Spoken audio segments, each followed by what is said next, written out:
What's up, everybody? Welcome to the Wait What We Talking About podcast, episode 70. My name is Bret, aka Enigma9011, and you can catch the podcast live over on twitch.tv/Enigma9011 every first and third Saturday of the month at 8 p.m. Eastern, where we're usually joined by guests or sometimes we're flying solo, but we talk about some random topics for you, have some fun, and you can join in the conversation with us. If you can't catch it live, you can always catch it over on YouTube and SoundCloud the following Friday, where it's posted as one big video or MP3 for your amusement. If you ever have a topic you want us to discuss, you can always put it in the comment section down below, and we might get to it. Remember, guys, that this is brought to you by the merch store. You can get all of your swag over there.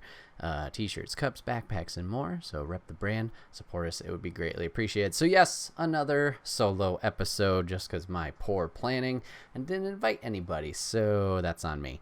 But it's been an interesting week. A lot of changes happening IRL. So it's been juggling what's going to happen with this, what's going to happen with that. We'll see. Took a little break from streams, but you know, it's all good.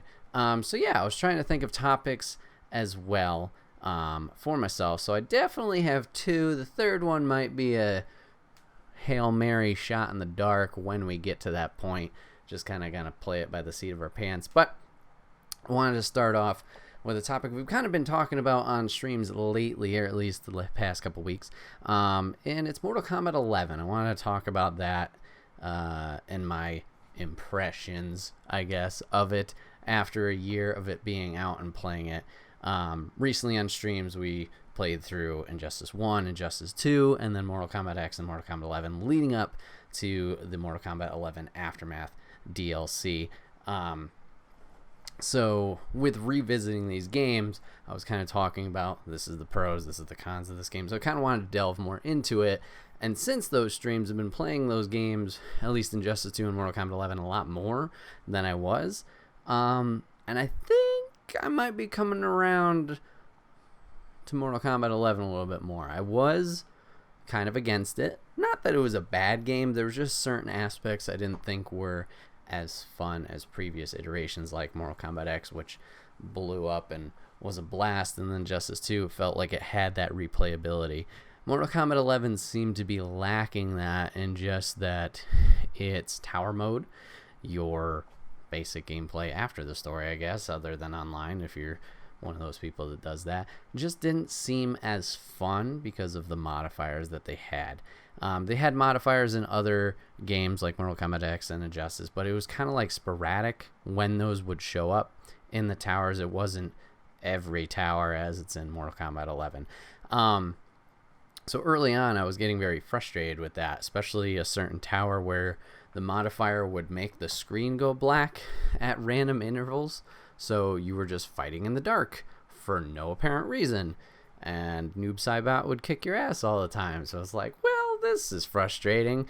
But as I've been playing it more and more, revisiting the story mode always has been top notch. And they just keep getting better and better with NetherRealm producing these games and making these storylines. But yeah, the story mode is great. And revisiting the game since then and replaying that and the Aftermath DLC, which was great as well. It's been a lot of fun. I haven't been getting as annoyed as I thought it would be. I've played online, which surprisingly was for the first time since the game came out in a year. I remember playing back in the beta, and that was fun.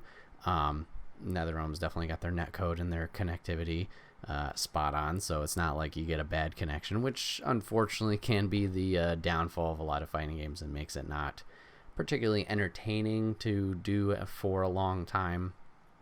But yeah, I've been playing more online.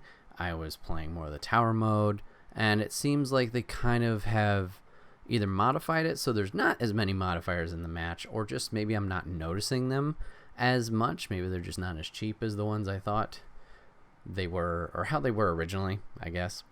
And then also I'm learning more characters. I only had Liu Kang, one character that I was pretty comfortable with when it first launched. Now I'm learning more characters, at least I think easier than it was. So I still have Liu Kang that I can use. Sindel is a lot of fun. I had Jax a little bit. Another DLC character, Nightwolf. I've been picking him up. He's been a blast. Who else is there that we've been using? I talked about Sindel already. Oh, Cassie Cage a little bit here and there. She was a lot of fun in X, but has a newer moveset in 11. But I think that's added a little bit more variety, obviously, instead of just sticking with the one character over and over and over again, because you're going to see the same moves. So it's not really fun if you're just kind of repeating everything. Repetition can only go so far before it's just a chore.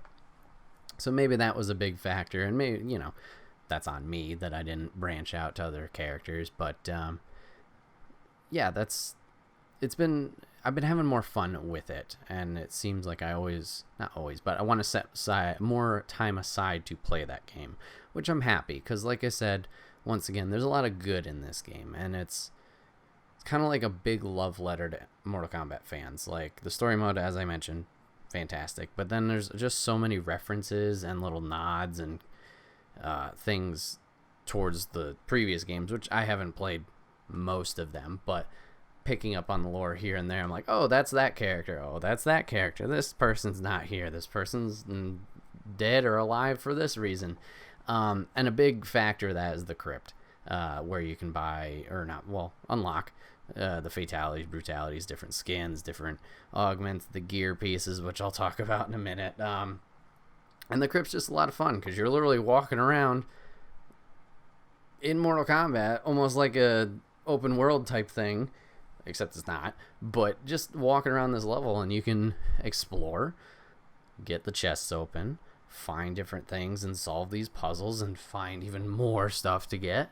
So it's been fun just running back in there from time to time. And, getting some of the currency in game is a little, like a chore, almost. They fixed it since launch. It was, very difficult to get some of the currency. So there's 3 currencies in total. There's gold, which is easy to get. There's souls, and then there's hearts. I believe the gold and the souls you get just by playing normal matches.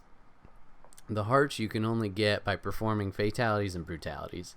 I don't think you get them for fatal blows. So at the end of the match, you have to do that, which isn't the worst thing, but once again, sometimes repetition feels like a chore. So seeing the same fatality over and over and over and over again, it kind of loses the magic, So it's not that fun to do. And when you were only earning 1 per action, it just sucked, because some of those chests in the crypt, they cost 250 hearts. Wait a minute, you're telling me I gotta do 250 fatalities? And there's so many in the crypt. I think there was 1 per character, because they're character specific ones. God damn. They finally went back and adjusted it. They bumped it up a little bit. It's not a lot, but it does go a lot quicker. I think it's 3 for fatality, 5 for brutality. So, like I said, not the astronomical spike, but the numbers do go faster. So with that, those changes, it definitely makes it feel more rewarding, and progress is being made. Now back to the crypt. I mentioned some of the chests have gear pieces. Gear pieces to customize your characters and fighters. You think that'd be cool, right? Well, yeah, sure. If I can actually see this item that's going on the character. So each character has 3 things that you can change. Usually it's their mask or some kind of head cosmetic change. Those ones are cool. You're going to see that no problem. Awesome. Then the other 2 are pretty questionable. It's either their weapon or something attached to their outfit that you're rarely ever going to see during the match, and it just seems pointless. I understand they were trying to take what was the big selling point, or a big selling point, of Injustice 2, where you're superheroes and you get to change your gear and make these different costumes. It made more sense in that game. There, you can go through the fucking library of comics that superheroes come from, and you can see so many different outfits. Obviously, whether it's just the comics alone, or you go to movies, you go to TV shows, you go to whatever. There's so many things that you can customize, or at least see different aspects of the characters. So it made more sense there. And also in Justice, you could customize more important things. I talked about the head cosmetic that you could do. In Injustice, you had a headpiece, you had your chest, you had your arms, you had your legs, and then maybe one other thing, like a cape or something. Like, everything was visible and, like, not in your face, but, like, present. So it felt like it was your character. Mortal Kombat 11, I get the concept, but just it doesn't mean as much because, like I said, maybe it's this little tiny little thing on their hip that you're rarely gonna see. What is the point? So I don't know. That didn't really hit the nail on the head like I think they were hoping. But yeah, I think overall the game's just been a lot more fun than I originally remember it being. And like I said, story mode was great, and the amount of content in it was great. It just didn't have that fun factor like an Injustice 2, like a Mortal Kombat X, where I put hours and hours and hours into these games because I just wanted to keep playing. It wasn't rinse, repeat, grind, la la la, etc. Now, what do they do from here? Like, what changes do I think they need to make? We'll stick with costumes for a little bit and gear just because we were talking about that, but I think they gotta nix the gear. Get that out of there. Cosmetics and customizing your character is not a bad thing. They also have different skins and like 10 different color palettes swapped for each skin, which is cool, but I kind of want just the simple, like, here's, like I talked about it on stream. This story mode focus on time travel, getting everybody from different time eras and timelines together, and then big battle and whatever. Why not use that to your advantage? Why not have Mortal Kombat 1 Scorpion, Mortal Kombat 2 Scorpion, Mortal Kombat 9 Scorpion, Mortal Kombat 10 Scorpion? Like, just have the different iterations of games have their skin, so you could pick what Scorpion you want, you pick what Johnny Cage you want, pick what Raiden you want, and then go from there. Like, it just seemed like the simplest solution or idea. They're just like, nah, don't want to do that. Like, I would have been so stoked with that. And along the same lines as you could customize your moveset. Not personally my favorite thing, but I get it. I see how it could be a perk. Super low res MK1 mocap skin. Exactly, Jeff. Exactly. Like, I don't get it. Like, in MKX, I thought they did a really cool and interesting take of having the 3 variation system. So what it was you pick your character, and then you have your variations, like 3 distinct move sets. 90% of the moves all the same. Punches are the same, kicks are the same, but the specials were different. Maybe this one leads to an easier combo. Maybe this one leads to a pop off the ground. Maybe this one's good in the corner. They were just slightly different, and it was only like maybe 4 moves, or 3 or 4 moves. They were different. But it gave each of their characters like a slight difference and almost feel like a different character entirely. In this one, you have slots that you use or allocate. You have 3 slots, and then there's like 10 moves, if not more, that you choose from. This one's a 1-slot move. This one's a 2-slot move. There's some that are 3-slot moves. Why? Just because. Why not? So you got to kind of micromanage what moves you want, what moves you don't. Some replace other moves. Some make some better. Reasons. So having that, it just didn't seem interesting. So yeah, I think moving away from this game, the next one, Mortal Kombat 12, whatever it is, I think you got to get rid of the customization, at least how it is right now. If you still want to keep colors, that's fine, but make it just, I'm going to the fighter screen. No, I don't want to customize anything before RPG Maker, whatever. I go to the character select screen. I pick my character. I can pick a skin. If I want to pick a color, I could do that, similar to Marvel vs. Capcom, or I'm sure there's 800 other fighting games that do that. Street Fighter. Pick your skin. If you want to pick a different color, you can pick a different color. And then either just have one moveset per character or do something like the variations where it's like set movesets. I don't know. I don't want to have to create a character to then go play that character. You know what I'm saying? Like, I don't know. Just make it simple. I don't need this super in-depth thing that there is. And Injustice 2 had this flaw too, a little bit. They didn't go as extensive with the slot system and like each move costs this much. You could unlock different moves for each character, but it was like this move replaces this move if you want it. And you could equip 2, I think. So I guess they did do the slot system. I apologize. But yeah, it was a straight up replacement. It wasn't like, and you get this move in addition kind of thing. So you didn't get that little like, not even pay to win because you can't even buy the moves, but I don't know, that little like hidden feature type deal. I don't know. So that was weird. And I hope they move past it. Story wise, we talked about it after Aftermath. Like, it's a hard reset, which is cool. It's exciting to see where it's going to go. Maximilian Dude thinks it's going to go to Shaolin Monks 2. I haven't played Shaolin Monks 1 or seen that, so I don't know. People like it.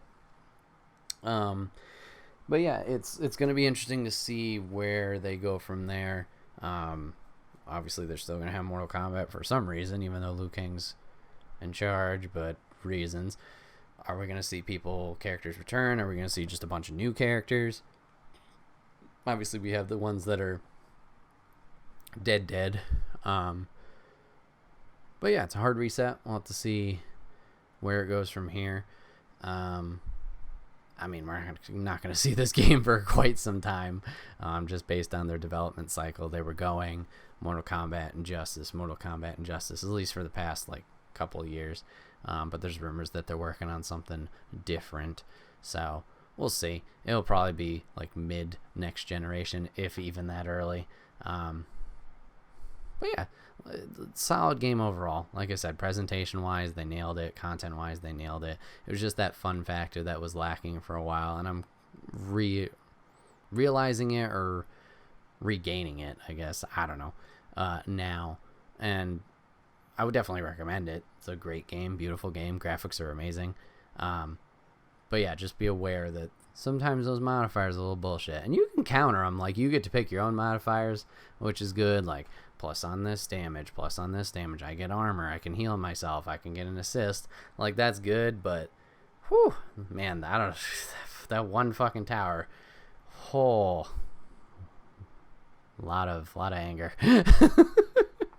Very frustrating. But yeah, just wanted to kind of chat about Mortal Kombat real quick and just share my recent feelings with that. Short, sweet, to the point. Mortal Kombat 11. Being fun. It's a good time. Moving on to topic 2. Topic 2 is a little reflection into my past. So, obviously, the world is in chaos now with pandemic, so everything's shut down. It's starting to open back up. We'll see how well that it goes. But your boy's been watching a lot of YouTube. Not that that's any different from any other day or any other time, but I've been watching a YouTuber by the name of Tim Tracker a lot recently, and Tim and his wife Jen are in Florida, and they go to Disney World a lot and do vlogs from there, whether it's new rides that are opening, doing tours, or just POVs on the rides, or this special events going on. And they go to other parks too. They go to Universal, they go to Busch Gardens, they go to California Disneyland. Tim Tracker? Yeah, that guy. So they're going all over the place. So I've been just having his content on, either actively watching or just having it on in the background and listening while playing games or just doing my own thing. And the reason I'm doing this as well as the pandemic, I'm getting hyped up. I'm getting psyched for a potential Disney trip come October 2021. I have a cousin that's getting married in North Carolina, And most of the family, or some of the family rather, is thinking, hey, when in Rome, even though it's a couple states away, but we're right there. Why not just take a few extra steps down this way and this path and go have a grand old time? So I wanted to talk about my top 10 Disney World rides. Now, these are my favorite rides in Disney World. Couple exceptions or addendums or rules or whatever the fuck. This is Disney World specific. Have I been to Disneyland? Yes. Have I been to any of the out of states Disney World's lands? No. Is that on my bucket list? Kinda is now, not gonna lie. So Disney World specific. Second, I have not been to Disney World since 2015. 2015. Yes, because this was right before I moved to California. 2015. I have not been to Disney World since 2015. So, Disney World has added a lot of expansions since then. They have added Avatar in Animal Kingdom. They have added Toy Story Land in Hollywood Studios. They have added the Star Wars Land, also in Hollywood Studios. They've added now Runaway Railway, also in Hollywood Studios. Damn, Hollywood Studios getting a lot of shit. They have added the Frozen ride in Epcot. What else did they do? They probably added something else that I can't think of.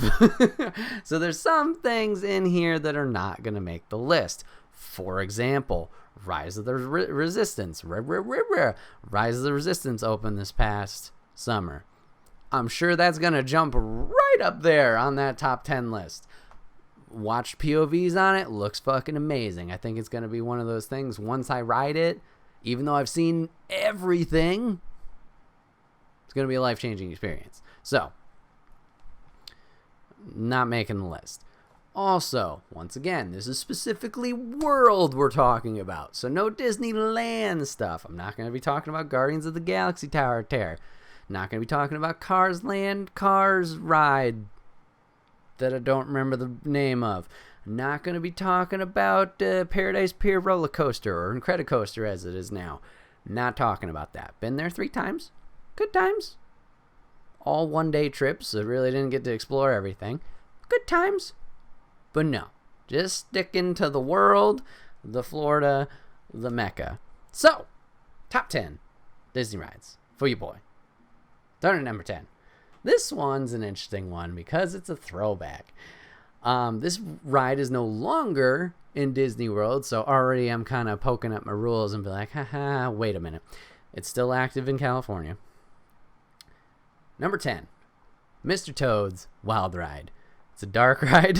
A dark ride, for those of you guys who don't know, is a storybook ride. So pretty much it just takes you through the events of the movie in ride form, essentially. Now, I know some people watching right now, mom and dad, are probably like, what? Why? What? Mr. Toad's Wild Ride? Why is that one on your top 10 list? I will tell you this is the reason why. Because the first Disney trip I ever went on, I was 5 years old. 5. Long time ago. I don't know why, but I remember this ride super well from that trip. And the big memory I have from it is at one point you're riding in the vehicle. It's zipping and zooping and going all through Mr. Toad's Wild Ride through the town, crashing into things.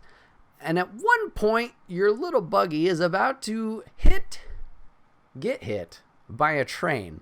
I remember this so well as a kid. The light is coming over like it's the top of the subway or train, and you just run into it and explosions. And as I learn now in current day, you die. I didn't remember that from a kid, but I don't know why, but that ride stuck with me, and it stuck with me so well. I couldn't remember what ride it was for the longest time, but I could always remember that train scene. Like, oh man, I remember what was that? And Disney World got rid of it, or replaced it rather, with Winnie the Pooh ride. When I went to Disneyland when I was living in California, I realized they had this ride, and I rode it, and I was like, oh my God, it's all coming back. Like, this was the ride that just had this moment. Winnie the Pooh ride is a banger. It is. And so, yeah, they no longer have Mr. Toad in Florida. They do have a little homage in the Winnie the Pooh ride. Over on the side, you will see Owl and Mr. Toad shaking hands and handing over the deed, which is a nice touch. But yeah, it's still over in California, and it's just as I remember. It's the same exact thing. But I was like, man, this is awesome. Just having that revisit of like my first trip to Disney. Like, holy shit. So yeah, Mr. Toad it's a curveball. Like, why is that on your top 10? It's not even that great of a ride. It's a fun one, but like I think it's important, and it's on the top 10 just because it has that memory in my head. Like, it is right there, engraved in my Disney experience. So that's number 10. Moving on to number 9. On number 9, we have Pirates of the Caribbean. Now, I think this is similar in the Mr. Toad's in that it has a strong memory that goes along with it, and that's why it's on this top 10. Great ride, no doubt. Definitely more thrill than Mr. Toad's, depending. Pirates of the Caribbean is on my top 10. There's like one thrilling moment in this ride, one drop, then the rest you're just in the boat and watching animatronics be pirates, and that's it. Not even that exciting, but the reason for this that it's on my list, once again, strong memories of this ride. I think it was the same trip when I was 5 we went on here. And when the drop happens, you're in complete darkness. So you're leading up to a tunnel, it's pitch black, and you're just like, oh, okay, what's going on? And as a kid, you have no idea or expectations set ahead of you. You're just on this ride because, you know, you got taken on it and dragged on it. And then you fall, and you feel like you fall forever. Lady in Wonderland will know this experience because she thought we were going 100 miles an hour on the Mummy ride in Universal because it was pitch black. But I had that experience where I thought we were falling 90 degrees straight down, and we were falling forever. We were just going, and then all of a sudden the boat went whoosh, and then we were in this animatronic land with pirates singing. So that was the first memory of that, and that was the OG layout, or overlay, I guess you could say it. The other memory that's so strong with Pirates of the Caribbean, I believe, came, I don't think it was the second trip, it might have been the third trip, but they were refurbishing or changing the ride to kind of update it with some of the Pirates of the Caribbean movie material. So around the time we were going that summer, they were working on it, and the opening was coming up, and we were excited for it. You know, it was a ride we already liked, and now it's going to be new and fresh, so we'll get a little bit new experience from it. So we were staying on Disney property. We were on one of the buses going to the park, Magic Kingdom, and one other guest was talking about it and saying, oh, it was great. And we're confused because it was supposed to open the next day or maybe 2 days from then. So we asked, and she's like, oh yeah, they soft opened. Like, they were letting people on the ride before opening day. And we're like, you're kidding. So we went and we rode it. Like, no line, because, you know, they weren't going to advertise that, but it was just open. And it was so cool. Like I said, they added elements from the movie into it. They still had, you know, it was the same exact track. You had the big drop. You had the riding through the village with the pirates and everything, but things were updated. You could see a waterfall you would pass through. It was like a mist waterfall with a projection of Davy Jones. You would go down, and they added like Jack Sparrows just throughout the ride. And that animatronic was nuts. I'm sure now it looks dated as shit. But seeing that for the first time, it was like, whoa, that's crazy, especially compared to all the other ones. You're like, yeah. So they added that. They added Barbossa attacking Port Royal in his ship. And it was just a really cool experience. As I mentioned, it was supposed to officially launch, that's a voice crack, officially launch a day or two after. And we went back on opening day just to see how it was. Holy shit, that line was so long. So long. And we were just like, glad we rode that during, like, got that little tip to ride it a couple days ago. Just, whew, good times. Good times. So yes, Pirates of the Caribbean. Number 9 on the list. Number 8 is Splash Mountain. Splash Mountain's another great one. And Splash Mountain's also a tale of two stories, depending on where you ride it. I keep bringing up Disneyland, even though this is Disney World top list. Disney World, blast. Disneyland, blast. Disney World, are you going to get a little wet? Probably. Yes. Disneyland, are you going to get wet? You're damn right you're going to get wet, and you're going to get drenched. Not good if you're flying solo and you have no expectation of that. Man, that was a questionable rest of the day. Thank God California's hot and everything dried up real quick. But yeah, it's a great ride. It's pretty much identical in each land, world, place, locale, location. But it's a good time. 3-4 drops in total. A couple memories attached to this one too. Similar to Pirates. Thinking that 90-degree drop as a kid. Oh yeah, that felt real fast and real steep. And I was scared shitless going on to that ride. So terrified. Because I knew what was coming in this one. But yeah, that was a lot of fun. And then later on, when Charlie and I went with my parents, we rode it so many times that we got the frickin' song stuck in our head. And every once in a while, just we just start singing along and have the tune going. Oh, just infectious.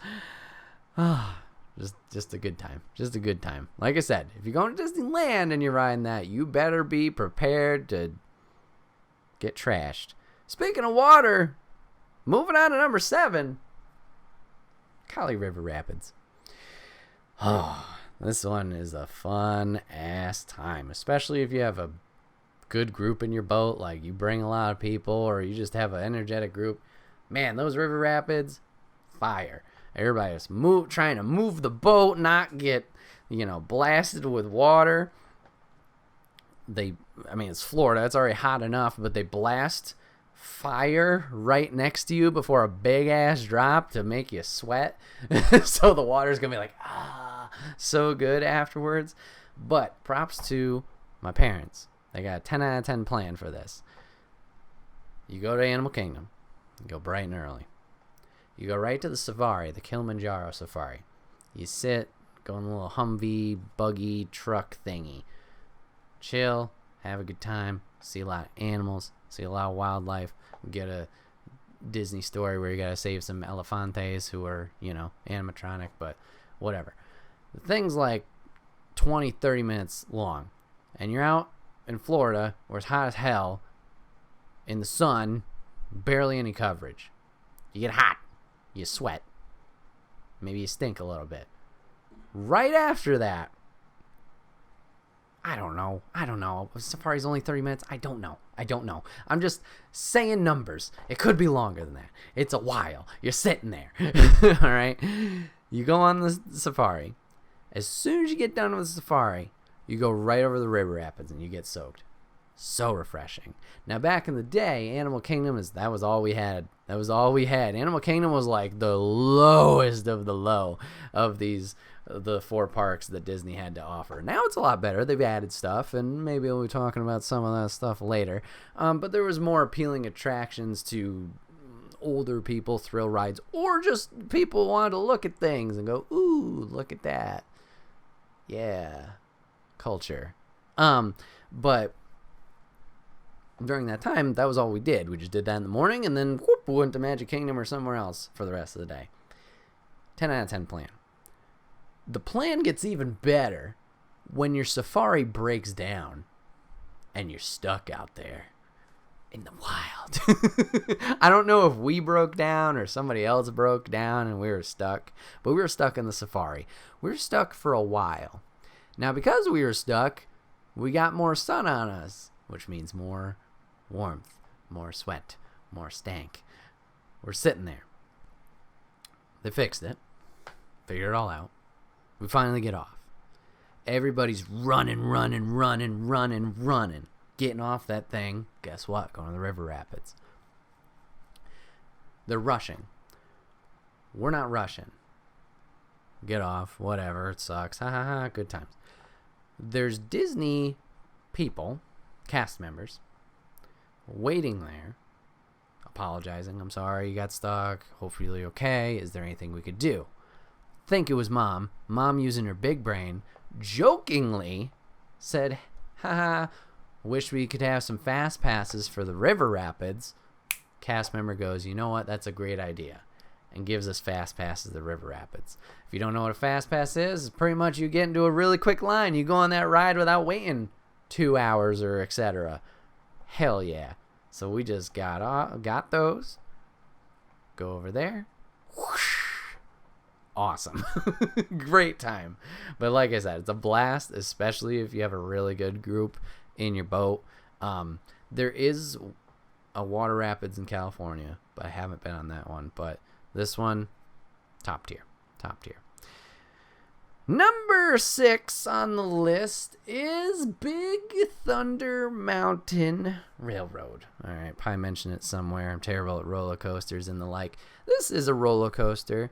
Disney doesn't have a lot of roller coasters. They've kind of expanded and they're getting more and more. The thing about Disney roller coasters, if you are honestly interested, not that bad, to be honest. Like, there's no flips. Kind of. There's one I'll talk about later. No corkscrews, nothing. It's just up, down, twist. You're good. But they're decent, you know? Still a good time. You're still going to have fun. And Big Thunder Mountain is definitely one of those. It's a blast. It's a good time. It's exciting. It's always got a line. It's got great scenery. It's got the best line in pre-taped ride, whatever you want to call it, audio. If you got hats and glasses, best to remove them. You better do that. Thank you, Tim Tracker. I'm just going to steal everything. But it's a grand old time. Great time. And I can't recommend Big Thunder enough. I'm sad Lady didn't get a chance to go on it when we were in California, but when we're in Florida, she'll definitely get on there, and it'll be a blast. I will say Disneyland does have a slightly better one than Florida because they have the TNT scene where everything goes bing, bang, boom, blows up. Florida, I don't think, has that. It's a rip. But it's a good time. Good time. Choo-choo. Didn't really talk too much about that one, but that's definitely number 6.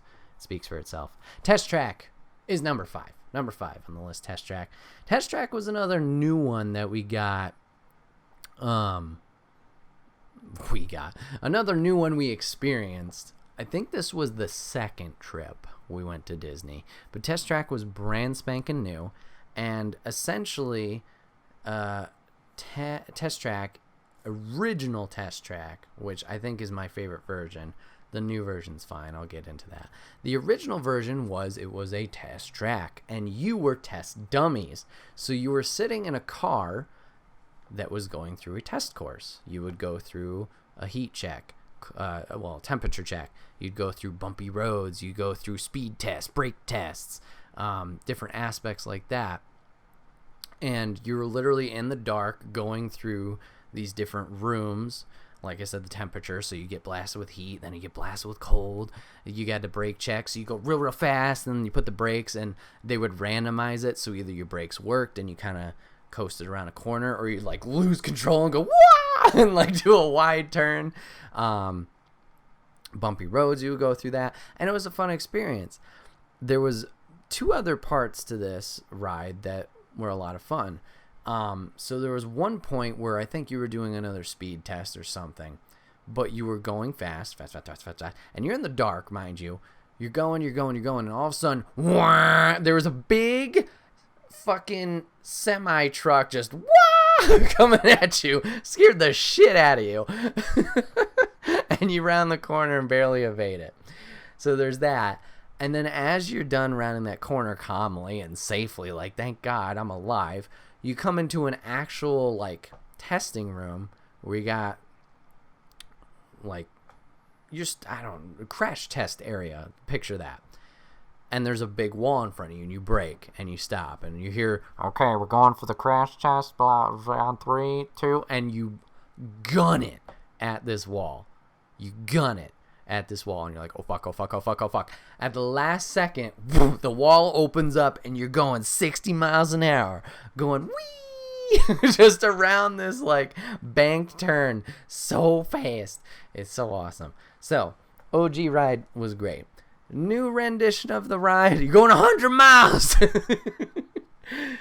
New rendition of the ride, pretty much the same thing, except it's all futuristic and stuff. So you don't have the crash test scene. You still have some of the tests, but they kind of changed it where you, like, design a car in the queue, and then you're testing out your different aspects of your queue, like how aerodynamic is it, how fuel efficient is it, how, like, blah blah blah. So all the inside, they kind of futurized it, and, like, everything's got, like, neon lights and shit. Still got the big semi, but now it's like a Tron semi, and it's got the shit. Like I said, you don't have the crash test thing. You still do go and do that bank of 60 to 100 miles an hour going around. So it's still fun. It's still a fun ride. It's just not, it's not the same. It, like, I don't know. I just, like, that's another memory that's just infused with Disney experiences, because, you know, I'm not going to experience it again, unfortunately, because they updated it. But, you know, good time. Test Track number 5. Number 4 for the list, not really a ride, but more of a game. Midway Mania. Toy Story Midway Mania, now located in the Toy Story Land. But it used to be just in Hollywood Studios, MGM, whatever you want to call it. Excuse me. So much fun. So much fun. You do have Buzz Lightyear's Astro Blasters, that's what it is, in Magic Kingdom, where it's just laser gun, pew, pew, pew, pew, pew, pew, pew, pew, pew, and you're shooting at targets, and it's great, but sometimes you don't know where you're shooting. You're just like, am I hitting things? I don't know.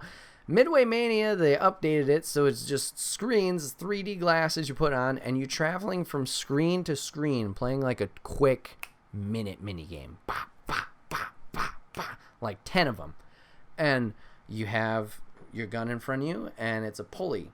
So you pull the thing, and it shoots, and you can see you're shooting darts at balloons, you're shooting rings at like ring toss, you're, I don't know, whatever, different mini games, and it's just so much fun, because, like, you're never there long, like super long, to get bored. It's just quick.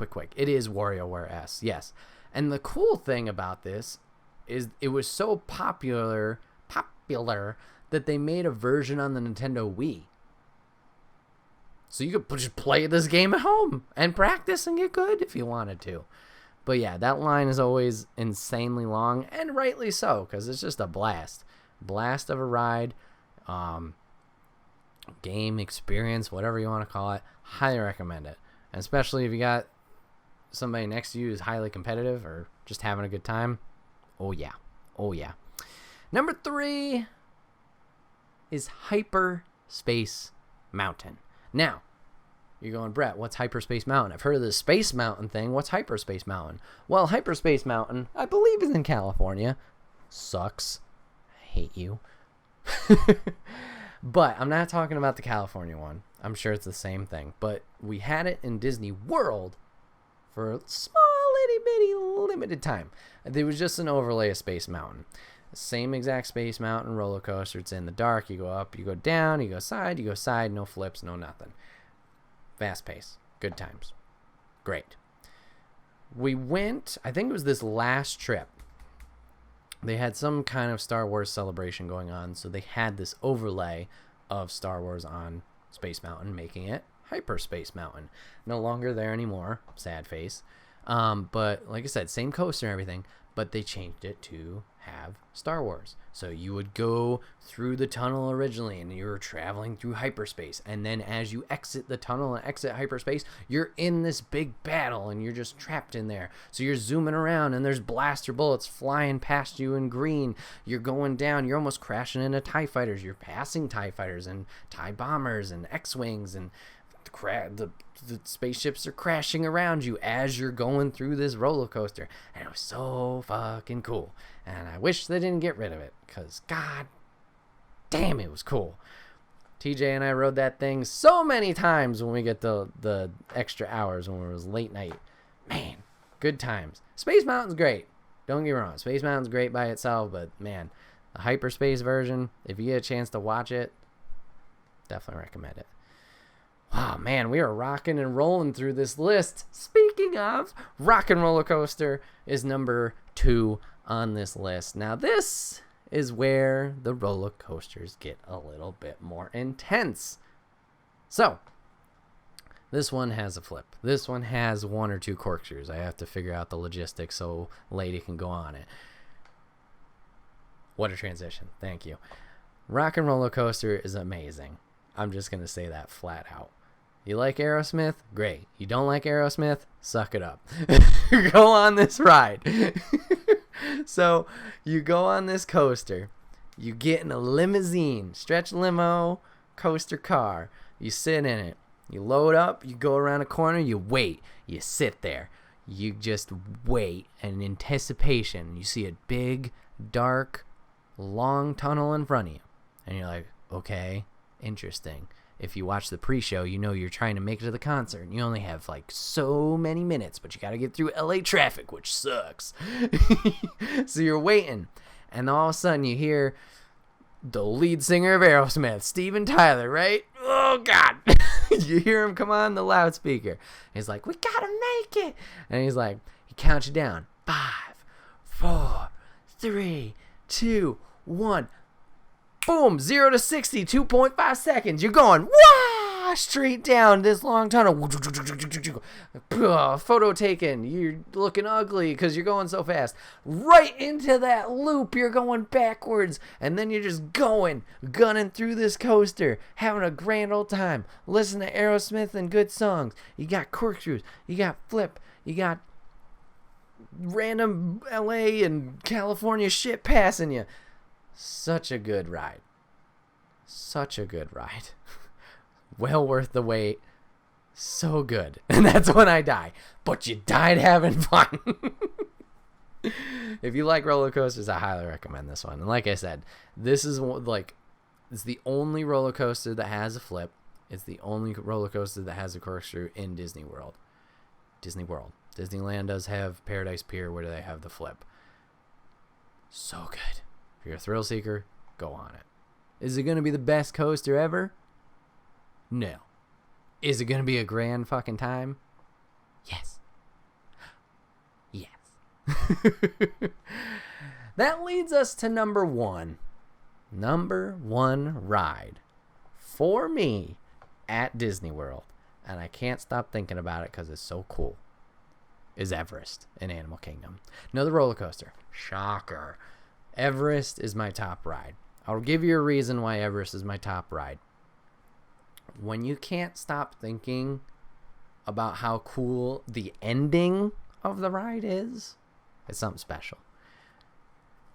I remember it wasn't my last trip. I think it was the trip before, the second to last trip. You're staying at the hotel, you got the TVs on, there's the channels that are like just pumping Disney rides and giving you ideas and blah blah blah. It's on loop, you know. Every time the Everest ad came on and I saw that Yeti animatronic, I was getting so fucking excited. Let's fucking go. Such a good ride. The story of the ride is great.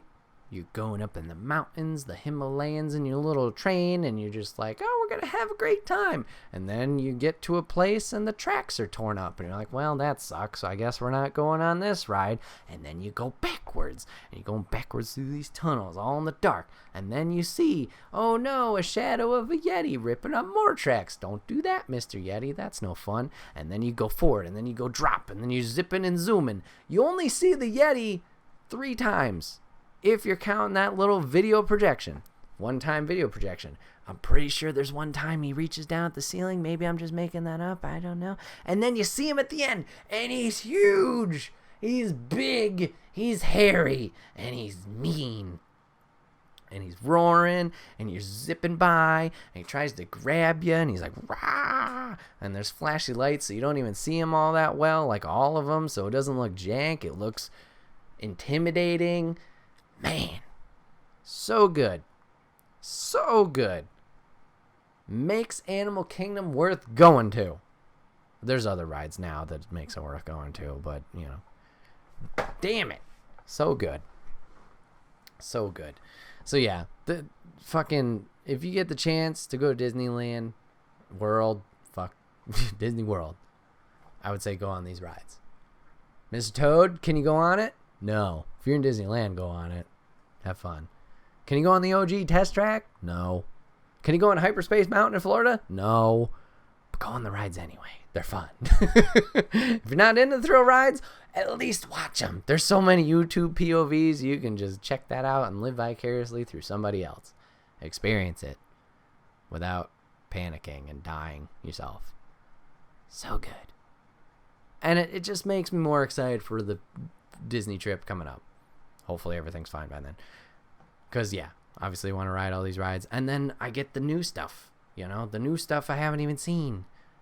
Like, we get Toy Story Land. Yeah, you got Midway Mania. You got a Kid Coaster Slinky Dog. Excited to ride that. You got Avatar Land and Animal Kingdom now. I'm going to ride the fucking Flight of Passage where you're riding on the dang it, the dragon thingy. You got Star Wars Rise of the Resistance. Like I said, that's probably going to jump immediately on my top 10 list. You got the Millennium Falcon, Smuggler's Run. Rode that in California. That's a great time too. Not in top 10, but still, good ride. We got the brand spanking new one, Runaway Railway with Mickey Mouse and Minnie. That looks cute as hell and fun. We're gonna have Ratatouille Remy's Adventure. They're making the Tokyo Tron coaster there in Tomorrowland. That might be open by the time we go. So many things to do. I need all the time in the world to ride these rides. And ride them a lot. Because it's been a while. Since I've been home my head. Sorry. So yeah. I just love Disney World. I've been loving watching these videos. Thank you, Tim. Thank you, Jen. Thank you, Jackson, for making these videos. It's very different not seeing you guys go all the time. Obviously with stuff going on. But thank you for those. This gets me hyped. I want to go on the trip. I want to plan the trip. I want to have a good time. Yeah. Thank you for letting me vent about Disney World. Top 10 rides. All time. Topic 3. Topic 3 is going to be a weird one, folks. Because I don't know 100% what topic 3 is going to be. Because I couldn't think of one earlier this week. I have an idea right now, but I'm going to ad-lib for a little bit because it's not easy coming up with topics by yourself. That's why I usually only think of 2, and the guest thinks of 1. But anyways, topic 3. For today, I wanted to kind of talk very, very, very briefly on all the shit going on with people in the United States right now. A lot of people are protesting. It's a very important matter. I'm going to stop joking around because it's very important. Black Lives Matter movement happening. A lot of protests happening. Rightly so. All I want to do, like I said, is a very, very short topic because I don't feel I have many new things to say about this. I just want to kind of put my 2 cents in there and then ease into the background, whatever you want to do. All I want to say about the situation, I'm glad it's happening, but I'm also sorry it has to happen. Sorry it happened so late. It's unfortunate. It should not be this way. People should be treating people as equals already. Is the only fight that needs to be fought? No. For sure. But this is definitely one that should have happened long ago. And it did. This one should have stuck. I am very happy with all the people who are obviously out marching or putting videos out online or just communicating about their feelings and their experiences. I'm thankful for them for sharing them and having the bravery to share them. It's an interesting time because, like I said, it's good this is happening. It's just bad it's happening so late. But I'm very... See, how do I want to put this? Or what do I want to say? I'm glad it's happening.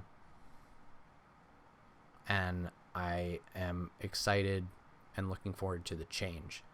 Obviously, there's a lot wrong and bad things that are appearing with this movement.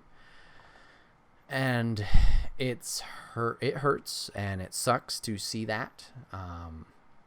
Just because you would think like, hey, this group that's supposed to be helping or protecting, not all of that group is. So that's unfortunate. But also I think it's good. You know, sometimes you need to shake the foundation to improve things. And like I said, I know a lot's going on right now and a lot of it sucks, but I have confidence and seeing things day to day. There's a lot of, like, there are bad things that you see and updates and whatnot. And it's just like, what the fuck is wrong with so-and-so, or why is this thing happening? But also there's a lot of good out there that can be seen. Unfortunately, sometimes the negative just takes advantage, or not takes advantage, just takes over, and you focus on that a little bit more for whatever reason. But there's lots of positive coming out of this.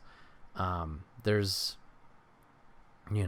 a lot of people stepping up. There's a lot of people gathering together, obviously, and being supportive of one another.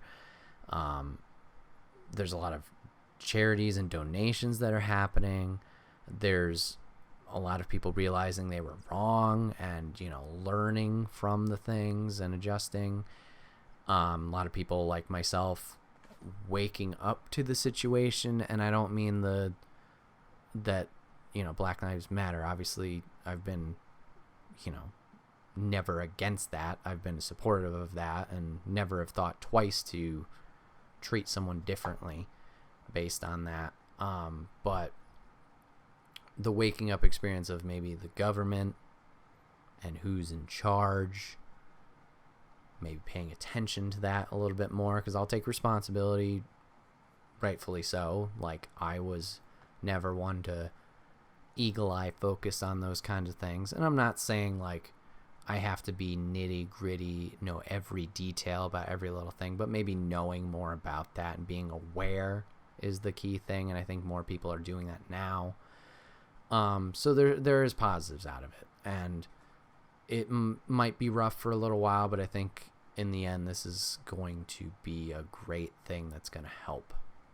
It might not happen right away, but it's going to be good. It's going to be good. So yeah, I don't know. That's just my quick thoughts on it. Sorry it has to happen. Glad it is happening, though. Hopefully you can learn and grow from it and be better moving forward. But yeah, that's all. Protesting is things I fully support. Rioting I can't really support. Otherwise, nothing much that really adds to the thing. Oh, there's not much I can really add to the thing. Yeah. And the thing, too, is like I said, like the protesting, yeah, there's a lot of peaceful protesting going on. The rioting, see, I don't see the rioting really. Like, I've seen the looter situation. Like, it seems like it's a very select individuals that are, whether it's taking advantage of or maybe just not handling things the right way, that are doing these things, you know? Like, it's not, I think it's leveling out. Like, there was a lot of that in the beginning. Unfortunately, like, businesses getting smashed up or burnt or whatever. I think, like I said, I think it's only select people that, like I said, either are just trying to cause problems or are maybe just handling the situation wrong. But there's a lot of people that are not doing that. Like, the majority of people are not doing that. They are just speaking, making their voice be heard. They are gathering. They are celebrating life while also trying to inform others. And along the same lines, they've self-policed, if that's the right term. But when they see someone doing something wrong, like, they are trying to take care of that. They're either stopping looting. They're just letting people know, hey, like, no, that's not a positive for what we're trying to do. That's negating everything we're doing, or like having a negative effect on it. So yeah. So I think we're headed in the right direction with what we're doing. Like, there's so many places that are gathering up together and doing stuff, and yeah, it hopefully it stays that way and people are genuine. Unfortunately, we've seen also some people say one thing like, oh, we're good, and then the next day it's a whole different story, and that's not good at all, and just makes us realize that some things are not as peachy as we thought, which sucks. But once again, you need to notice what's wrong before you can fix it. So yeah, it's gonna suck for a while, but I think in the end it'll work out. It'll be good. It'll be better. And yeah, that's all. Be nice. Oh, sorry. Be excellent to one another. Party on. Okay. This has been another episode of the Wait, What Are We Talking About podcast, episode 70. My name is Bret, aka Enigma11, and I appreciate you guys hanging out for this podcast. I know it wasn't the longest one, just under an hour, but appreciate you guys hanging out and listening to a wide variety of topics today. If you want to catch this podcast live, you can go to twitch.tv/Enigma9011 every first and third Saturday of the month at 8 p.m. Eastern, where you join in the chat like Lady Pie and Jeff did today. Talk about the topics we're talking about. Join in on the conversation. We'd love to have you. If you can't catch it live, that's A-OK. Go over to youtube.com and soundcloud.com. Search Enigma9011, where it's broken up topic by topic and also put as one big video in MP3 for your amusement the following Friday. If you want a topic discussed on this show, just put it in the comment section down below and we'll try our best to get to it. Remember, guys, this is brought to you by the merch store, and get all of your swag over there: t-shirts, cups, backpacks, and more. Rep the brand, support us, it would be greatly appreciated. And last but not least, remember, if you have Amazon Prime, you do have Twitch Prime. You just need to link your account to that, and you get one free subscription that you can give to somebody each and every month. Support the creators that you love. You can give it to me, give it to Pi, give it to Jeffrey, give it to Uber Rent, whoever you want. Sub to that person, because otherwise it's just sitting in Amazon's pocket and it's not really doing anything. Support them. Just remember that every month you do need to manually resub or give it to somebody else. It doesn't roll over, so just remember that. But like I said, link those accounts and you do have one free Twitch subscription. So make sure you do that. All right, guys, thank you so much for hanging out. Podcasts going forward might be a little different schedule-wise. I will keep you guys posted, but remember, you can always join our Discord page as well, where updates are put every Sunday based on stream schedule or podcast stuff. So you check it out over there, get updates right away about what's going on. If you do enjoy watching these podcasts, listening to these podcasts, I do greatly appreciate it, and I hope to do more of them. They've been a lot of fun to do, and we've had quite a few interesting topics over these 70 episodes. So yes, I'd like to keep doing them. As for right now, that just might be a change in schedule, but might not be. We'll see. There might be a silver lining around there. But anyways, guys, thank you for watching this episode. Thank you for listening to this episode, and we'll see you guys on the next one.